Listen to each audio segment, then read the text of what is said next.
জামানার শ্রেষ্ঠতম আল্লাহর ওলি, জামানার শ্রেষ্ঠতম আল্লাহর ওলি, যিনার এত পাওয়ার আল্লাহ রাব্বুল আলামিন দান করেছে, এত ক্ষমতা দান করেছে যে দয়াল বাবা খাজা এনায়েতপুরীর মুরিদ হইলে, খাজা এনায়েতপুরীর আদর্শ ধরে থাকলে পৃথিবীর আরেক প্রান্তে যদি সেই আশেকটা মুসিবতে পড়ে যায়, আর আমার বাবা খাজা এনায়েতপুরীকে একবার ডাক দিতে দেরি হয়, একবার ডাক দিতে দেরি হয়।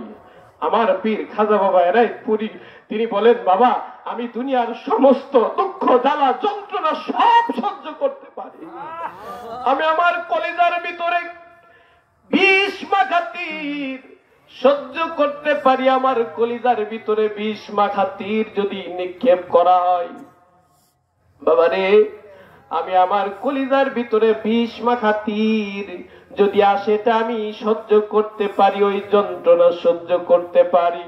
কিন্তু আমার একটা মুরিদ সন্তান পৃথিবীর আরেক প্রান্তে বসে মুসিবতে পড়ে যখন খাজা বাবা বাবা বলে ডাক দেয়, খাজা বাবা এনায়েতপুরী বলে যদি ডাক দেয়, বাবারে আমি দুনিয়ার সব দুঃখ জ্বালা সহ্য করতে পারি, কিন্তু আমার ওই মুরিদের চোখের পানি সহ্য করতে পারি না। আল্লাহ রাহে, আল্লাহ প্রদত্ত ক্ষমতায় আমি ওই মুরিদকে রক্ষা করার জন্য আমার জামালের হাত খান ওই মুরিদের দিকে বাড়ায় দেয়। একবার বলেন সুবহানাল্লাহ। ইমাম জালালউদ্দিন সুয়ুতী রহমাতুল্লাহি আলাইহি উনি বলেছেন, এটা তো সহজ একটা বিষয়। এটা কি? ওনার জীবনীর, ওনার গ্রন্থের ভিতরে বলেছেন যে এটা তো আল্লাহর ওলিদের জন্য খুব সহজ একটা বিষয়, যে আল্লাহ রাব্বুল আলামিন তার ওলিদের জন্য এই গোটা সৃষ্টিরাজিটাকে একদম সংকীর্ণ করে দিয়েছে। একবার বলেন আল্লাহু আকবার। আল্লাহু আকবার। উনি বলেছেন যে আল্লাহ রাব্বুল আলামিন তার ওলিদেরকে এটা সম্মান দিয়ে, এই সম্মানে ভূষিত করেছে যে আল্লাহ রাব্বুল আলামিন গোটা সৃষ্টিরাজিটাকে হাতের মুঠোয় একদম সংকুচিত করে দিয়েছে। আল্লাহর ওলিরা তার হাত যদি বাড়ায়, মানে সমস্ত পৃথিবীটা তার হাতের নাগালের ভিতরেই থাকে। জুড়ে বলেন সুবহানাল্লাহ। সেই জন্য ইমাম জালালউদ্দিন সুয়ুতী রহমাতুল্লাহি আলাইহি উনি মিশরের কারাফা অঞ্চল থেকে ইমাম জুজুই রহমাতুল্লাহি আলাইহি ওনার খানকাতে একদিন অবস্থান করতেছে, যে আলোচনা লম্বা করা যাবে না, সময় শেষ। উনি তার খানকাতে বসে মানে কাইলুলা করতেছে দুপুর বেলায়, যে খানা ফেরা করার পর যে রেস্ট নেওয়া হয় এটা কাইলুলা বলে। এই যে উনি কাইলুলা করতেছে, এমন সময় ইমাম জালালউদ্দিন সুয়ুতী রহমাতুল্লাহি আলাইহি ওনার একজন বিশিষ্ট একজন খাদেম হযরত আলী ইবনে হাব্বাব রহমাতুল্লাহি আলাইহি ওনাকে বলতেছে, আমি একটা কথা তোমাকে বলতে চাই, মনোযোগ দিবেন। যে বলতেছে, আমি তোমাকে একটা কথা বলতে চাই, যদি আমার মৃত্যুর আগে এটা যদি প্রকাশ না করো তবে আমি আমার এই ইচ্ছা তোমাকে নিয়ে পূরণ করতে চাই। হযরত আলী হাব্বাব রহমাতুল্লাহি আলাইহি বললেন, হুজুর বলেন কি কথা আপনাকে বলবেন।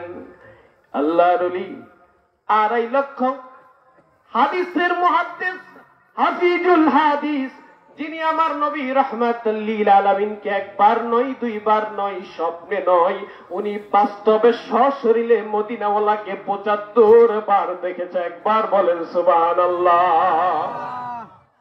শাফি মাযহাবের উনি ছিলেন। ইমাম জালালউদ্দিন সুয়ুতী রহমাতুল্লাহি আলাইহি আমার নবীকে 75 বার স্বপ্ন দেখেছেন। তিনি তার জীবনের ভিতরে বললেন, আমি যে আমার নবীজির উপর হাদিস মুবারক নিয়ে একটা কিতাব লিখলাম, আল খাসাইসুল কুবরা।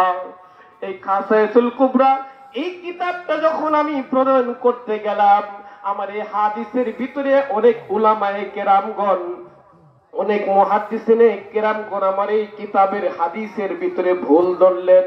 ভুল ধরার পরে আমি কিতাবটা সুসম্পূর্ণ করতে পারলাম না।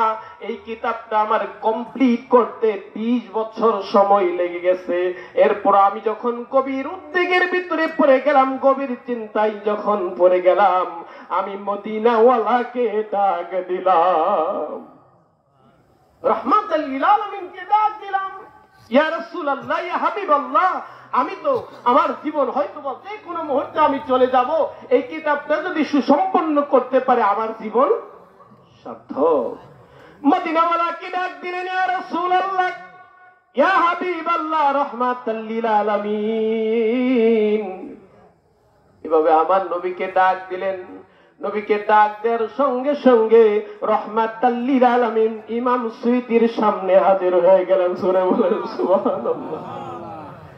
জালালউদ্দিন সুয়ুতি রাহমাতুল্লাহি আলাইহি উনি বলেন, ইয়া রাসূলুল্লাহ, ইয়া হাবিবাল্লাহ, আমি এই কিতাবটা সুসম্পন্ন করতে চাই।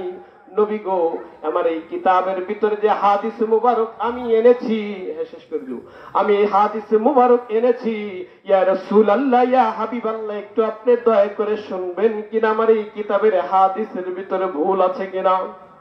উনি এক এক করে পড়তে থাকলেন, উনি এক এক করে পড়তে থাকলেন। আমার নবী রাহমাতাল লিল আলামিন বললেন, হে হাফিজুল হাদিস ইমাম সুয়ুতি হে হাফিজুল হাদিস ইমাম সুয়ুতি, তুমি এই কিতাবের ভিতরে যে হাদিসগুলো এনেছো সমস্ত হাদিস সত্য এবং রাবিগুলো খুবই মজবুত। একবার বলেন সুবহানাল্লাহ। একবার নয়, দুইবার নয়, উনি ৭৫ বার রাহমাতাল লিল আলামিনকে সশরীরে, যেটাকে বলা হয় ফেস টু ফেস, দেখেছেন।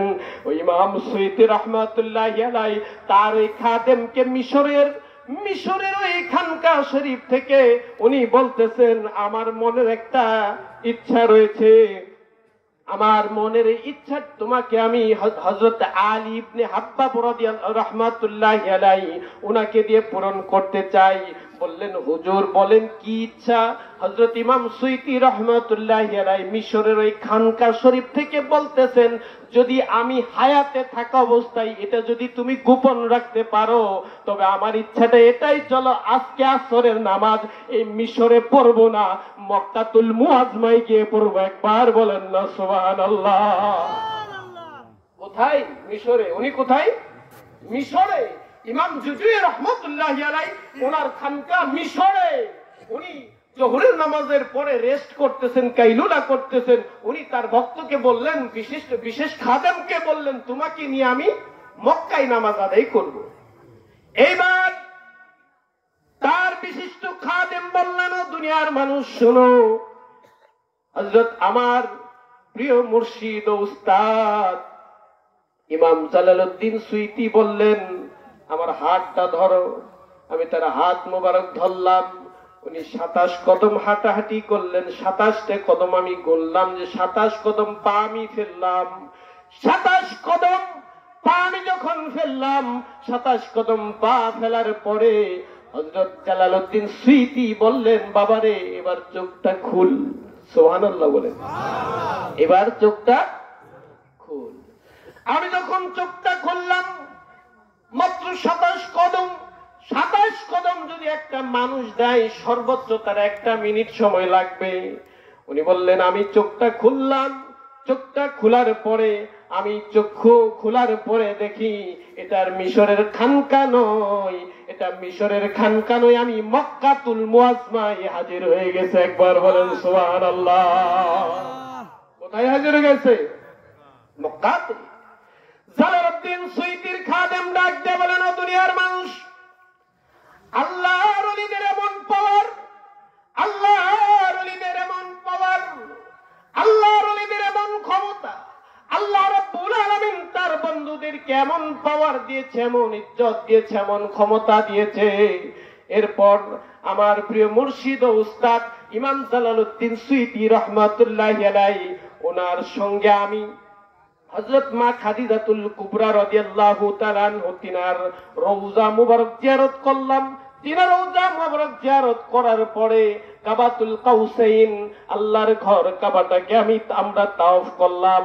তাওয়াফ করার পরে জমজমে গেলাম, ওযু করলাম, আসরের নামাজ আদায় করলাম। আসরের নামাজ আদায় করার পর আমার মুর্শিদ উস্তাদ জালালউদ্দিন সুয়ুতি রাহমাতুল্লাহি আলাইহি ডাক দিয়ে বলেন, বাবারে আর বেশিক্ষণ থাকা যাবে না, বেশিক্ষণ থাকা যাবে না। এই অঞ্চলের ভিতরে শুধু আমরা আছি এটা নয়, এই অঞ্চলের ভিতরে মিশরের অনেক মানুষ রয়েছে, তারা যদি দেখে সর্বনাশ হয়ে যাবে, আর থাকা যাবে না। ডাক দিয়ে বলেন, এ আমার ভক্ত, এ আমার খাদেম, তুমি কি এখন এই মক্কাতে থাকতে চাও নাকি আমার সঙ্গে মিশরে যেতে চাও? আল্লাহর ওলি জালালউদ্দিন সুয়ুতী রাহমাতুল্লাহি আলাইহি তিনি যখন তার খাদেমকে এটা বললেন, তার খাদেম বললেন, হুজুর আর দেরি করা যাবে না, যেহেতু আমি আপনার সঙ্গে এসেছি আমি আবার আপনার সঙ্গে চলে যাব। এবার জালালউদ্দিন সুয়ুতী ডাক দিয়ে বলেন, এবার তুমি আমার এই পাঞ্জাবিটা ধরো। এবার জালালউদ্দিন সুয়ুতী রাহমাতুল্লাহি আলাইহি তিনার পাঞ্জাবি মুবারকটা তার খাদেম হযরত আলী ইবনে হাব্বাব রাদিয়াল্লাহু রাহমাতুল্লাহি আলাইহি তার পাঞ্জাবি মুবারকটা ধরলেন, 5 কদম ফেললেন। 5টি কদম ফেলার পরে এবার জালালউদ্দিন সুয়ুতী ডাক দিয়ে বলে, তোমার চক্ষুটা খোলো, তোমার চক্ষুটা খোলো। এবার জালালউদ্দিন সুয়ুতী তিনি তার খাদেমকে বললেন, তোমার চক্ষুটা খোলো। আলী ইবনে হাব্বাব রাহমাতুল্লাহি আলাইহি তিনি চক্ষু মোবারক খুললেন। চক্ষু খোলার পরে দেখে ওই মিশরে আবার খানকাতে জোরে জোরে কোন সুবহানাল্লাহ। ওলি আল্লাহর এই পাওয়ার আছে কিনা? জোরে বলেন আছে কিনা? আল্লাহর ওলিদের এই পাওয়ার আছে। সেই জন্য আমার খাজা বাবা এনায়েতপুরী রাহমাতুল্লাহি আলাইহি তিনার মুরিদ মুসিবতে পড়েছে আটলান্টিক মহা সাগরে। খাজা এনায়েতপুরীকে ডাক দিয়েছে, হে খাজা বাবা এনায়েতপুরী, আজকে তোমার মুরিদের যদি তোমার মুরিদ এই আটলান্টিক মহাসাগরে ডুবে যদি মারা যায় তোমার নামের কলঙ্ক হবে। খাজা বাবা এনায়েতপুরীকে ডাক দিয়েছেন। আফ্রিকার জঙ্গলে পড়ে খাজা এনায়েতপুরীকে আফ্রিকার জঙ্গলে পড়ে ডাক দিতে দেরি হয়েছে। মেঘালয় পর্বতে গিয়ে বাঘের সামনে পড়ে আমার বাবা খাজা এনায়েতপুরীকে ডাক দিতে দেরি হয়েছে। আমার বাবা খাজা বাবা এনায়েতপুরী সেই মুরিদের মুসিবতে হাজির হইতে দেরি করে নাই। কথা বলেন ঠিক কিনা? চিন্তা করেন, জালালউদ্দিন সুয়ুতী রাহমাতুল্লাহি আলাইহি উনার এত পাওয়ার যদি হয়ে থাকে, এত পাওয়ার যদি তার হয়ে থাকে যে মিশর থেকে উনি সশরীরে সেকেন্ডের ভিতরে যদি মক্কাতুল মুআজ্জমায় হাজির হয়ে যাইতে পারে, আর আমার খাজা বাবা এনায়েতপুরী যদি এনায়েতপুর শরীফ থেকে আটলান্টিক মহাসাগরে হাজির হইতে পারে, আমার বাবা খাজা এনায়েতপুরী যদি এনায়েতপুর শরীফ থেকে আফ্রিকার জঙ্গলে হাজির হইতে পারে, আমার পীর খাজা এনায়েতপুরী এনায়েতপুর শরীফ থেকে যদি মেঘালয় পাহাড়ে হাজির হইতে পারে, আর এই বাংলাদেশ থেকে সোনার মদিনাতুল মুনাব্বারা 5120 কিলোমিটার, বলেন রহমাতাল লিল আলামিনকে ডাক দিলে আমার নবী বাংলাদেশে আসতে পারে কিনা? জোরে বলেন পারে কিনা? আর জোরে বলেন পারে কিনা?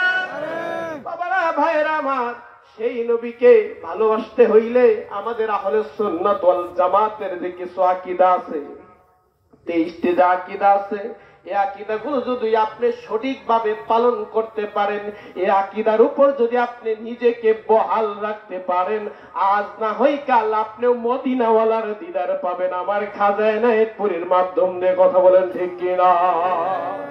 খাজা বাবা এনায়েতপুরীকে ভালোবাসলে মদিনাওয়ালাকে পাবেন, ঠিক কিনা? খাজা এনায়েতপুরীকে ভালোবাসলে মদিনাওয়ালাকে পাবেন। খাজা এনায়েতপুরীর ভিতরে শরীয়ত, তরিকত, হকিকত, ইলমে, মারিফত সব আছে, হাদিস, কুরআন, নামাজ যা আছে সব খাজা এনায়েতপুরীর ভিতরে আছে, ঠিক কিনা? সেই জন্য আমরা আখির জামানায় পৌঁছে গেছি। ফতোয়ার বাবা কোনো অভাব নাই। এ আলেম ওই ফতোয়া দেয়, ও আলেম ওই ফতোয়া দেয়, এই ফতোয়াই কাজে আসবে। দুনিয়ায় অনেক সভা হচ্ছে, অনেক মাহফিল হচ্ছে, কিন্তু দেখবেন মাহফিলে হচ্ছে বেড়া বেড়ি হয়ে গেছে, বেড়ি বেড়া হয়ে গেছে, আছে না বলেন? বেড়া বেড়ি হয়ে গেছে, বেড়ি বেড়া হয়ে গেছে, বাদাইমা হাদাইমা এগুলা এসে মঞ্চ কাঁপাচ্ছে, মানুষ সামনে বসে ঠিক ঠিক করতেছে। ওই মজলিসে নবীর একটা কথাও, আমার নবীদের ইজ্জত নিয়ে একটা কথাও বলা হয় না। ওই মজলিসে বসে কোনো লাভ হবে না। যে মজলিসে আমার মদিনাওয়ালার উপর দরুদ শরীফ পড়া হয়, মদিনাওয়ালার উপর ইয়া নবী সালামু আলাইকা বলে কিয়াম করে দাঁড়িয়ে নবীদের উপর সম্মান করা হয়, আপনি মিলাদ শেষ করে ওযু করে বিছানায় শুয়ে যান, রহমাতাল লিল আলামিন আপনার স্বপ্নে হাজির হয়ে যাবে, ঠিক কিনা বলেন? আল্লাহ রাব্বুল আলামিন সেই নবীদের গোলামিতে আমাদেরকে কবুল মঞ্জুর যেন করে নেয়। খাজা এনায়েতপুরীর গোলামিতে আমাদের সকলকে কবুল মঞ্জুর করে নেয়, আমরা বলি আমিন। এই বলে আপনাদের কাছে দোয়া চেয়ে এবং দরবার শরীফ থেকে যে হাফেজ আনোয়ার সাহেব উনি এসেছেন ওনার কদমে কদমবুচি আরজ করে, আমার খাজা এনায়েতপুরীর কদমে কদমবুচি আরজ করে, খাজা এনায়েতপুরীর নূরের আওলাদ, নূরের প্রতিচ্ছবি, বাক্যসিদ্ধ মহাপুরুষ আমার দল সজ্জাদার নিশিন পীর কিবলা যান তিনার পবিত্র কদমে কদমবুচি আরজ করে, ওলামায়ে কেরাম সামনে উপস্থিত আছেন, খাজা বাবার আশিকে জাকের, সকলকে আন্তরিক সালাম জানিয়ে আমি ভুল বিয়াদবি ক্ষমা চেয়ে আমি আমার বক্তব্য এখানে শেষ করছি। ওয়া মা আলাইনা ইল্লাল বালাগ। আসসালামু আলাইকুম ওয়া রাহমাতুল্লাহি ওয়া বারাকাতুহু।